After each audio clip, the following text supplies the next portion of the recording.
आणि जेव्हा आपल्या राज्यामध्ये विधान परिषदेच्या या जागांवरनं सातत्यानं चर्चा, कुरघोडीचं राजकारण, बंडखोरी या सगळ्या घडामोडी घडत होत्या, तेव्हा इंटरेस्टिंगली राज्यसभेची राष्ट्रवादीच्या कोट्याची एक जागा जी रिकामी झालेली होती त्या जागेवर कुणाची वर्णी लागणार याबद्दल सुद्धा तर्कवितर्क लढवले जात होते। भाजपच्या नेत्या नवनीत राणा यांची राज्यसभेवर जाण्याची इच्छा होती, पण संधी हुकली आणि पडद्यामागे नेमकं काय घडलं याची आता चर्चा जोर धरतेय। नवनीत राणांनी राज्यसभेवरती जावं अशी खुद्द मुख्यमंत्र्यांची इच्छा होती आणि त्यासाठी फडणवीसांच्या आदेशानुसारच आपण सुनेत्रा आणि पार्थ पवारांची भेट घेतल्याचा दावा नवनीत राणांचा।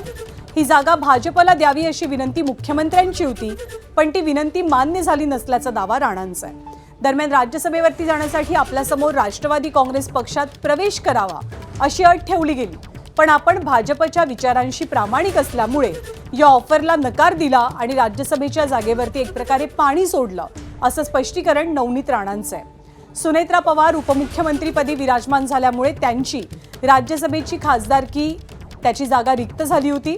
राष्ट्रवादीच्या कोट्यातल्या जागेवर आता प्रफुल्ल पटेल यांचे निकटवर्तीय राजेंद्र जैनांची वर्णी लागली आहे। नवनीत राणा यांनी आज सकाळी एक ट्विट केलं आहे आणि त्या ट्विटमध्ये ते असं म्हणाले आहेत की मला आधी पार्थ पवार आणि सुनेत्रा ताई पवार यांनी मला आधी संपर्क साधला आणि मग त्यांनी माझ्या पुढे पक्षामध्ये प्रवेश करण्याचा मुद्दा ठेवलेला होता, पण मी तो नाकारला। मी म्हणाले होते की ती सीट भाजपला सोडा, पण तसं काही झालं नाही। तर असं खरंच राष्ट्रवादीनं आधी त्यांच्याशी संपर्क साधला होता? नाही, मला या विषयावरती काय बोलायचं।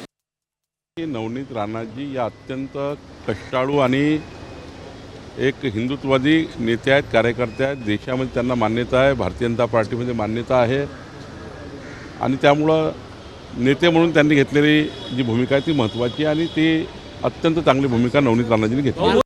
पदासाठी इकडल्या तिकडे उड्या मारल्यापेक्षा निष्ठेने आणि आपल्या विचाराला धरून काम केलं पाहिजे, हा उद्देश, हा संकल्प नेहमी नवनीत राणांचा राहिलेला आहे। राजकारणामध्ये कुठली गोष्ट शक्य नसते आणि कधी कुठल्या गोष्टी अशक्य होतात, तर त्यांना स्वीकारलं पाहिजे आणि पुन्हा जोमाने आपल्या विचारासोबत राहून काम केलं पाहिजे अशी धारणा नवनीत राणांची होती आणि त्या पद्धतीनं त्यांनी भारतीय जनता पार्टीचा कार्यकर्ता म्हणून आयुष्यभर काम करत येईल असा संकल्प घेऊन पुन्हा नवनीत राणा कामाला लागले आहे। एबीपी माझा, उघडा डोळे बघा नीट।